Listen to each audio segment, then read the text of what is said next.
Dan alhamdulillah di negeri kita punya yang dari dulu orang setelah kenal pendekar yang melawan Wahabiyah ya. Orang sering sebut pendekar Aswaja, guru kita Maulana Syekh Idrus Ramli Al-Ash'ari Asy-Syafi'i. Dan uniknya apa? Beliau ini nggak pernah secara formal ngaji di Arab, tapi ilmunya melebihi khirij, ya, tamatan Arab gitu. Jadi ternyata negeri kita punya keunikan, dan Jawa itu salah satu yang masih mempertahankan hari ini tradisi itu.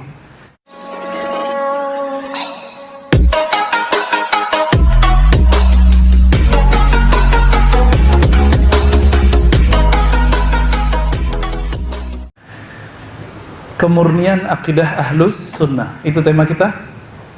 Baik, nanti untuk kajian akidah Ahlus Sunnah yang versi ilmu tauhid, ilmu kalamnya, silakan gali dari beliau, mungkin kritiknya segala macamnya. Saya akan mencoba mengemukakan yang jarang dibahas orang mengenai apakah sufi itu Ahlus Sunnah. Apakah orang-orang tarekat itu Ahlus Sunnah? Ini jarang dibahas orang. Ya, nah, ini yang akan kita bahas. Jadi sebelum antum tanya, saya yang tanya dulu ke diri saya sendiri ya. Sebelum menjawab siapa itu, apakah akidah sufi, akidah tasawuf, maka kita tanya dulu, apakah yang disebut tasawuf, siapakah yang disebut sufi? Kalau telah jelas deskripsinya, definisinya, siapa yang disebut, kalau yang disebut itu pas, baru hukumnya nanti pas. Kenapa hari ini antum kalau search di YouTube, di Google, cari sufi, cari tarekat, itu yang keluar yang aneh-aneh atau yang nyalah-nyalahin. Kenapa? Karena definisi tasawufnya tidak pas. Siapa yang mendefinisikan tasawuf? Musuh tasawuf atau ahli tasawuf? Yang pas ahli tasawuf, sebagaimana ilmu kedokteran yang mendefinisikannya ahli kedokteran. Jangan tanya ke dukun ilmu kedokteran, pasti dia serang tuh kedokteran. Antum biasanya nanya tasawuf kepada orang yang anti tasawuf. Akibatnya apa? Akibatnya yang terjadi adalah kritik, hina.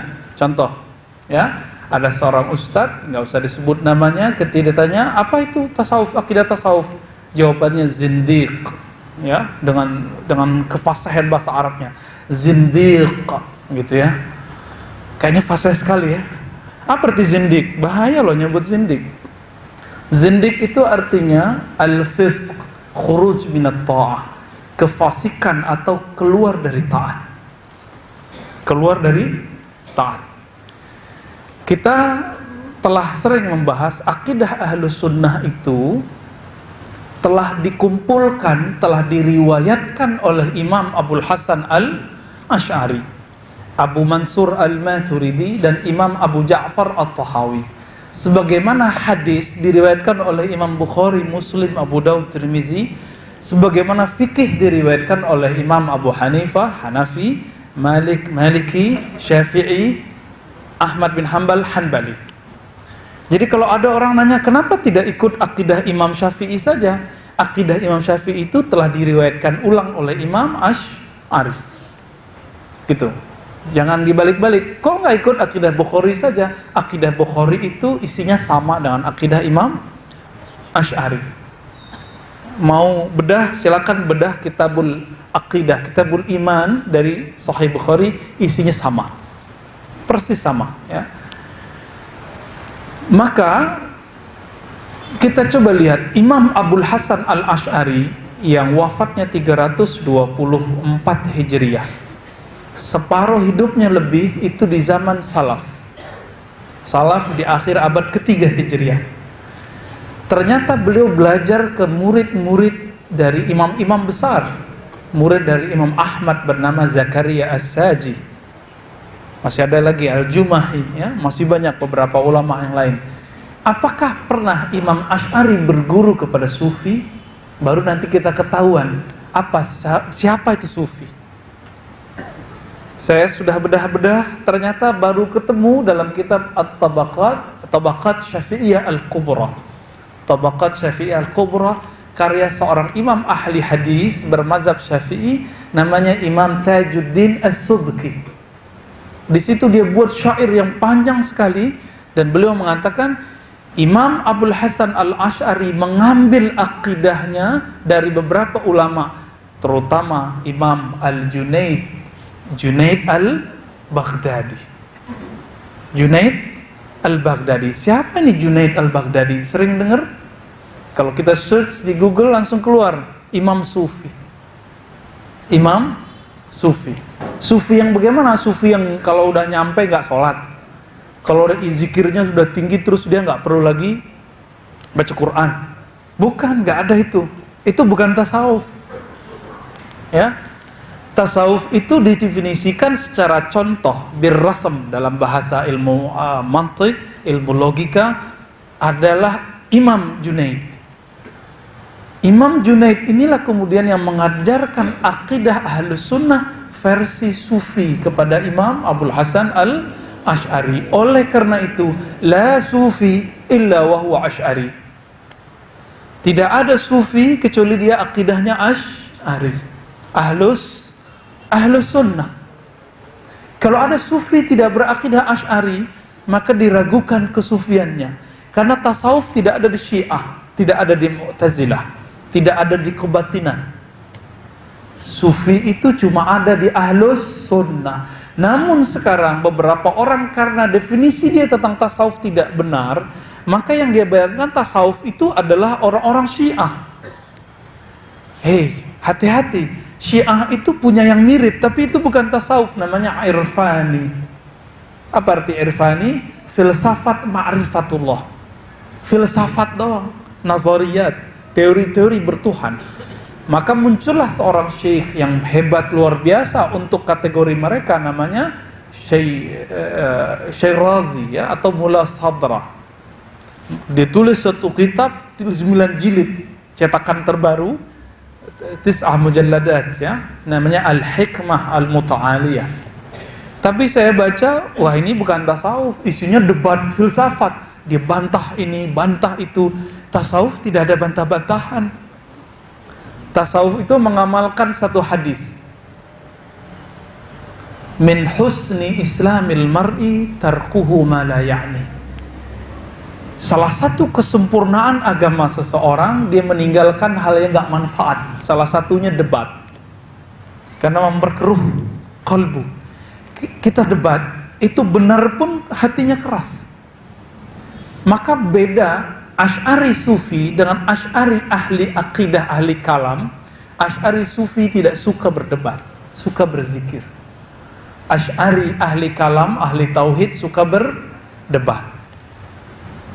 Itu bedanya. Sama-sama akidahnya Ahlus Sunnah. Imam Junaid inilah yang menghubungkan Imam Asy'ari secara rohani kepada Rasulullah. Jadi Imam Junaid berguru kepada Imam Sarri As-Saqti. Imam Sarri As-Saqti berguru kepada Ma'ruf Al-Qarhi. Ma'ruf Al-Qarhi berguru kepada Imam Dawud At-Ta'i atau Hasan Al-Ajmi, Dawud At-Ta'i, kemudian Hasan Al-Basri. Hasan Al-Basri berguru ke banyak sahabat, di antaranya Sayyiduna Ali radhiyallahu taala anhu. Maka nyambunglah dari Ali kepada Nabi sallallahu alaihi wasallam. Begitu juga beliau berguru ke sahabat-sahabat yang lain. Namun karena nama Sayyidina Ali itu disebut Madinatul Ilm, kota ilmu, dan pintunya adalah Ali, maka menyebut nama Ali sudah cukup. Dan perlu diingat, ketika orang punya silsilah ke Sayyidina Ali bukan berarti dia Syiah. Ini orang banyak keliru. Oh, kalau ke Ali Syiah, antum menghujat Ali. Menghujat Ali itu namanya Nasibi, lawan dari Rafidi. Jadi Syiah itu disebut Rafidah, merendahkan sahabat Nabi selain Ali. Kalau merendahkan Ali disebut dengan Nasibi, dan dua-duanya disebut menyimpang dari ajaran Ahlus Sunnah. Itu nggak boleh dua-duanya. Yang benar itu sahabat Nabi radhiyallahu taala anhum, Allah ridho semua. Ini jalurnya. Ini yang kita sebut isnad. Yang kita sebut isnad. Apakah Imam Asy'ari terhubung ke Imam Syafi'i? Terhubung. Imam Asy'ari berguru kepada Zakaria As-Saji. Zakaria As-Saji berguru kepada banyak murid Syafi'i. Salah satunya Imam Al-Muzani. Imam tadi Ahmad bin Hanbal. Mereka berdua belajar kepada Imam Syafi'i. Jadi kalau masih ada yang bertanya, kok nggak pakai akidah Syafi'i? Ya sudah, ini akidah Syafi'i ada di Imam Asy'ari. Antum mau tuh buktinya? Silakan buka nanti kitab Al-I'tiqad karya Imam ahli hadis namanya Al-Baihaqi.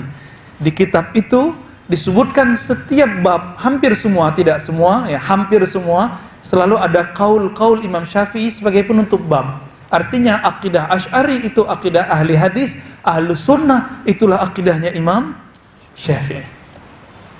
Ya. Tapi sayang hari ini orang mencoba mengaburkannya. Oh, kita nggak usah ikut Asy'ari. Asy'ari itu kan bukan Rasulullah.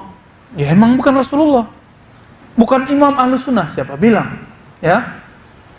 Idza utliqa Ahlus Sunnah fahumul Asy'ariyah wal Maturidiyah. Imam ahli hadis, penghafal hadis terbanyak di zamannya. Setelah itu nggak ada lagi sampai sekarang. Sebanyak beliau.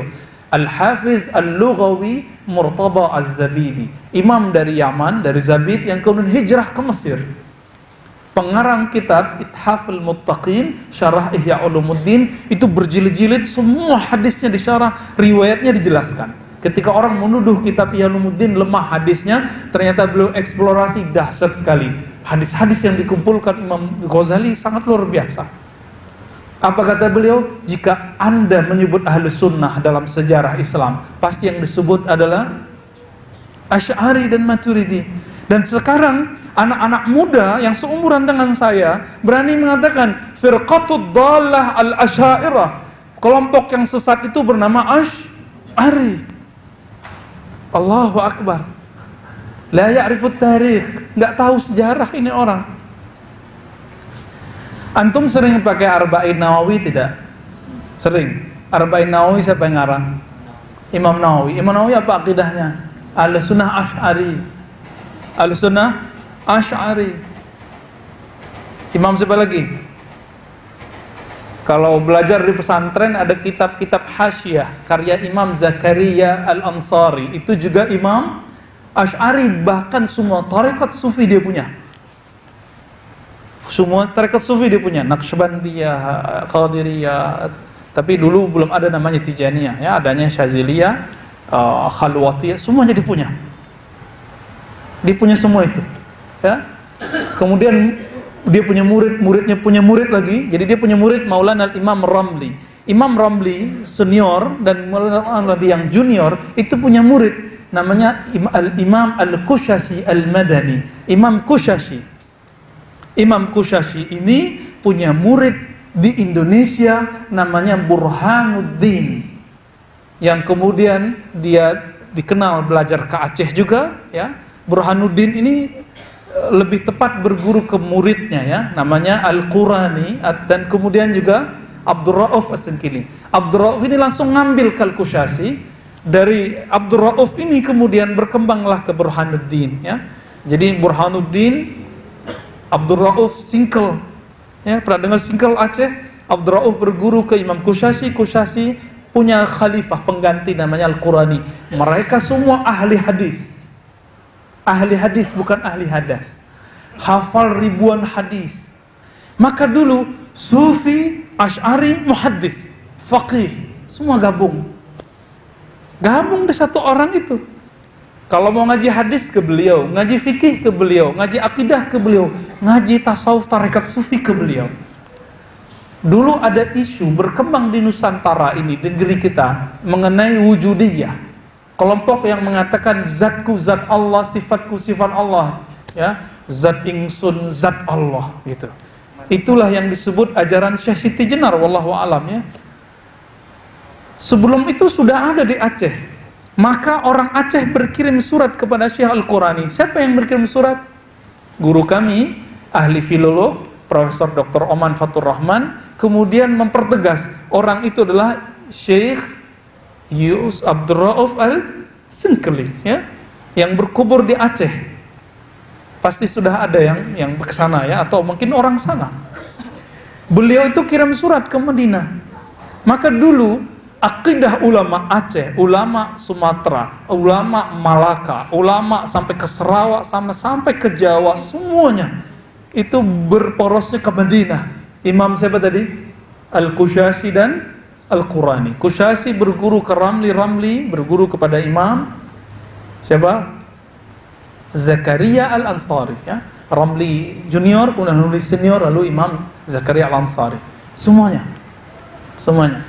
Namun generasi ini kemudian mulai pudar mungkin karena faktor penjajahan, tapi masih berkembang di daerah Pariaman, ya, di daerah Aceh itu masih ada yang nyimpen. Saya masih ketemu dengan orang-orang yang menyimpan itu. Maka muncullah kebangkitan berikut. Kebangkitan berikut muncul dari generasi di akhir tahun 1800-an, kita sebut abad 19. Maka muncullah di Sumatera ada Syekh Al-Hafiz Al-Muqri Abdurrahman dari Batu Ampar, ya. Itu kakeknya Bung Hatta, umurnya panjang 150 tahun. Kemudian generasi murid-muridnya muncullah kemudian Syekh Sulaiman Rasuli di Sumatera sana, Syekh Abdul Wahab Rokan, ya. Kemudian di Jawa ada Maulana Syekh Hashim Ash'ari, ada pendiri Muhammadiyah siapa? Syekh Ahmad Dahlan. Guru mereka bernama di Semarang namanya Syekh Saleh Daran. Mereka semua itu belajar di Mekah. Kalau tadi porosnya di mana? Madinah, sekarang di Mekah. Di Mekah mereka berguru kepada Syekh Ahmad Khatib Al-Minangkabawi, berguru kepada Syekh Termasi, Mahfud Termasi dari Termas, Pacitan. Jawa mana tuh? Jawa Timur apa Jawa Tengah? Ya. Itu generasi luar biasa. Kemudian juga ada Mahmud bin Kinan Al-Palimbani, ya. Juga ada, tapi dia berjuang di negeri ini, namanya Syekh Arsyad At-Tawil, murid dari Syekh Nawawi Al-Bantani, ya. Dia Bantani kemudian dibuang ke daerah Manado sana. Mereka semua itu terhubung kepada Said Bakri Shatta. Said Bakri Shatta terhubung kepada Said Ahmad Zaini Dahlan yang dulu face to face berhadapan dengan pembunuhan Wahabiyah. Maka dia tulis buku Fitnah Al-Wahabiyah. Itu buku ditakuti oleh orang-orang yang kemudian punya keilmuan sanad kepada Wahabi. Maka ganti nama jadi Salafi. Itu sebabnya. Kenapa? Wahabi itu identiknya dengan berdarah-darah. Antum baca buku itu sudah ada PDF-nya, bahkan sudah diterjemahkan ke bahasa Indonesia. Judulnya apa? Fitnatul Wahabiyah. Fitnah artinya kekacauan yang disebabkan oleh Wahabi. Saya nggak mau cerita isinya, ya. Mengerikan sekali ya. Dan itu berulang lagi tahun 79, mereka bawa senjata namanya Juhaiman. Maka pecahlah Wahabi yang ilmiah dengan Wahabi bersenjata. Nah, Wahabi yang ilmiah itu menyebut dirinya sekarang Wahabi murni, Wahabi resmi. Mereka cuma ngaji-ngaji aja, tapi kita diteror dengan kata-kata bid'ah, sesat gitu ya. Tapi masih mending lah daripada yang bawa-bawa senjata ini, yang mengerikan sekali. Juhaiman namanya. Dia mantan murid dari Syekh bin Baz rahimahullah, lalu kemudian kecewa dengan tim Hizbah. Tim Hizbah itu amar ma'ruf nahi mungkar, kok lelet sekali. Maka dia nggak tahu dapat senjata dari mana, masuk ke Ka'bah, dibredel tuh orang. Guru kami Maulana Syekh Ahmad Marwazi, orang Betawi, orang Kuningan sini, menyaksikan dengan matanya sendiri itu bagaimana orang ditembak begitu ya. Beberapa tempat masih ada bekasnya. Terjadi lagi. Mereka menghalalkan darah sesama muslim. Bagaimana kita tidak muslim? Kenapa? Antum suka ziarah kubur, antum tawasul, udah kafir bagi dia sudah. Nah, ulama kita silsilah ilmunya bukan ke mereka, ke siapa? Ke Sayyid Ahmad Zaini Dahlan, yang beliau itu langsung berhadapan dengan mereka. Beliaulah mufti Syafi'iyah di Mekah, imam di Mekah waktu itu. Maulana al-Imam Sayyid Ahmad Zaini Dahlan. Imam Ahmad Zaini Dahlan inilah kemudian yang paling berani menentang face to face kelompok Wahabi. Bayangkan dia di Mekah, langsung berhadapan-hadapan. Syukurnya kitab-kitabnya telah muncul, telah bisa kita akses di dunia maya, ya. Kitab yang saya sebut tadi apa namanya? Fitnatul Wahabiyah. Ada satu lagi yang ilmiah, Ar-Raddu 'alal Wahabiyah. Di situ dia membahas tentang tawassul. Ketika dan ini berlanjut loh ya. Jadi ternyata kesalahan itu, gagal paham itu diwariskan turun-temurun. Apa pemahaman Wahabiyah terhadap tawassul? Tawassul itu minta ke makhluk, maka syirik. Maka dianggaplah semua Asy'ariyah yang bertawassul musyrik. Itu kesalahan ini kemudian turun-temurun. Sekarang silakan cek buku kitabnya Syekh Saleh Fauzan, masih hidup. Dan dia menyebut orang istighasah tawassul dengan asyirkul akbar. Wajar di Bangladesh, di Sri Lanka, orang lagi tawassulan, maulidan, dibom. Kenapa? Dianggap syirik. Jadi kesalahan itu kok diwariskan gitu. Ya, ini kemudian yang bikin kita sedih. Dan alhamdulillah di negeri kita punya yang dari dulu orang setelah kenal pendekar yang melawan Wahabiyah ya. Orang sering sebut pendekar Aswaja, guru kita Maulana Syekh Idris Ramli Al-Asy'ari Asy-Syafi'i. Dan uniknya apa? Beliau ini nggak pernah secara formal ngaji di Arab, tapi ilmunya melebihi khirij ya, tamatan Arab gitu. Jadi ternyata negeri kita punya keunikan, dan Jawa itu salah satu yang masih mempertahankan hari ini tradisi itu. Saya ingin langsung kasih ke beliau, semoga beliau berkenan walaupun 20 menit ya untuk membuka, memanas-manasi kawan-kawan. Tafadhal Maulana.